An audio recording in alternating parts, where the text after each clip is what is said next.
Okay, and Vince? I'm Vince Santini, Santini.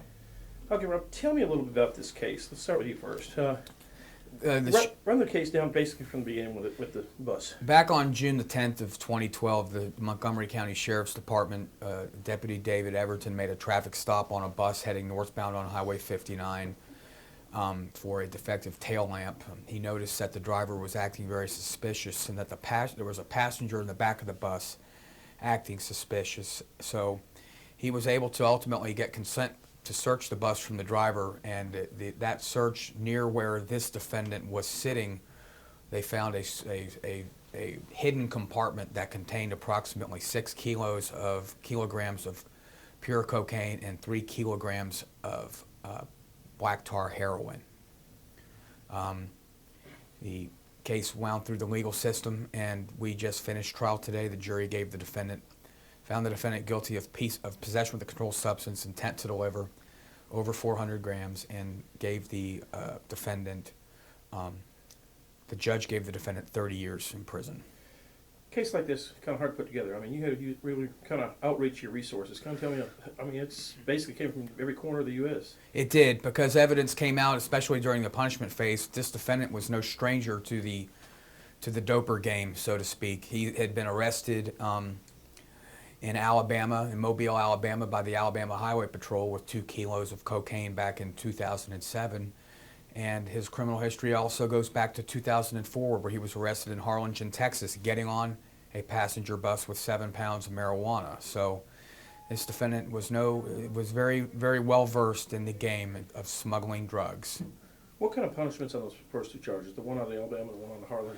He received 33 months for his federal case, and ultimately received 2 years TDC for his 2004 possession of marijuana case, where his probation was revoked. You think he was kind of looking at that today, thinking he's going to get off easy again? Well, I don't know what goes through the mind of somebody that does what he did, but he acted very arrogantly in court, and I truly believe that up until the time the jury rendered its verdict, and we certainly appreciate their hard work, that he had the attitude that he thought he was walking out of this courtroom today. And due to the hard work of these officers and due to the hard work of my co-worker, Mr. Santini, as well as the jury, we know that's not to be the case. I mean, this just underscores once again another example of somebody who's dumb enough and arrogant enough to drive their dope through our county, and that when they get caught with it, and they will get caught, if they get caught here, this is the worst place in the world they want to be. Now, there were, 10, 12 people on that bus that night? How many were there? Evidence came out that the bus was nearly full. There were 37 passengers on the bus. Okay, 37 passengers. And with that dope, what kind of value on that dope? Well, the way the officers testified is that the dope had a wholesale value of approximately $400,000, but when the dope is stepped on and diluted and then broken into a much larger quantity in terms of personal use, it exceeded $1.4 million.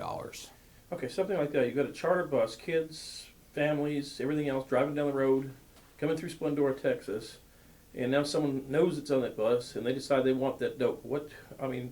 There's no telling what these folks are willing, the lengths that they are willing to go to, the things that they are willing to resort to do to steal each other's dope. They don't live by any kind of an ethical or a moral code.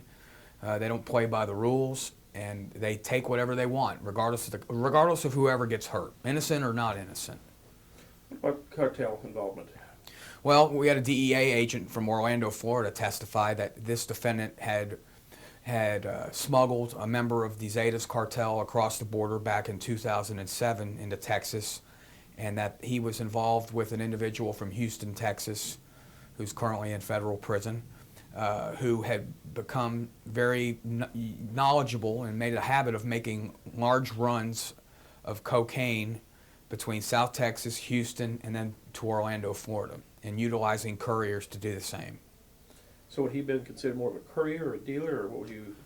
You mean this defendant? This defendant, what would you categorize him as? I'd categorize him as a dope dealer.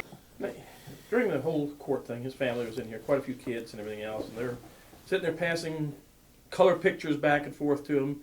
You think he was trying to use those kids as... trying to be a little more lenient on this? And he's used the kids before. Yes. I thought that was the only reason he had those kids there, was to try to influence this jury to have some kind of a sympathy factor for him. He didn't have the guts to get up there and testify himself because he knew that he would have been exposed for what he was, a dope dealer. These couriers they know their ability to be ingenious or creative knows no bounds. They're willing to do anything, using kids, the elderly, whatever they can to gain an advantage on all the hardworking cops that we have out there. Now, in testimony, he's used his kids before on Yes. some truck stuff. When he was arrested in December of 2007, the trooper that was here from the Alabama Highway Patrol testified that this defendant was driving a vehicle in Alabama on Interstate 10 eastbound, and in the car with him was his pregnant wife and 6-month-old baby. Couriers do those sort of things all the time. It's disgusting. And they found quite a bit of dope that time, too. That trooper that testified today in our case, we brought him, he flew here from Alabama. They found 2 kilos of cocaine inside the door panel, hidden in the door panel, in his mother-in-law's vehicle that he was driving. All right. And Fitz, what's your take on this whole case? I mean, you assisted in this thing. What's your take on the whole case and what you've seen with these dope dealers just running this stuff like they are? What I've seen is that these dope dealers are very creative, that they will take an ordinary mode of transportation, an ordinary bathroom. In this case, it was a sleeper cell that had been modified and sawed underneath to hold all the dope, all these kilograms, all these thousands of grams of drugs. And they have no ends. They will use religious relics. They will be overly patriotic. They will do anything to dissuade or cover up what they're doing. They have cover stories. They have, their whole thing is to lie. It's one big disguise from what they say to what they wear to what they have in their pack. They live a lie, and they have no bounds as to what they will do to get these drugs where they have to be. After all the testimony yesterday, and the jury got the case, I guess about 12:30. They went on for quite a while. Yes. Were you kind of wondering about that and kind of worried about it for a while, or what were you thinking? What was going through your head with them taking that long on that? Rob, we have a strategy as prosecutors. We know the evidence, and we know we think we know the law, and you formulate a strategy in how you present your case. There are some ways that his priors could come in. They did not during guilt innocence. They came in during punishment. However, we felt confident. We had experts, drug experts, Detective Spencer, Deputy Everton.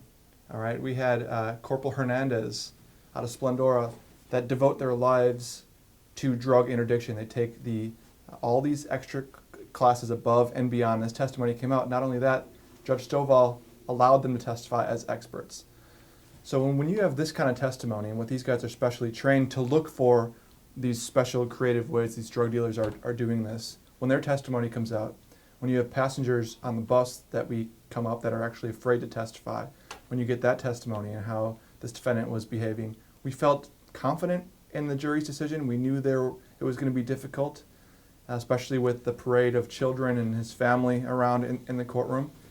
But justice was served, and I'm no stranger to long deliberations, so you never know what the jury's going to do, but we were very satisfied. And matter of fact, Scott, the jurors stayed behind during punishment and sat as spectators to see what judge gave this defendant for punishment.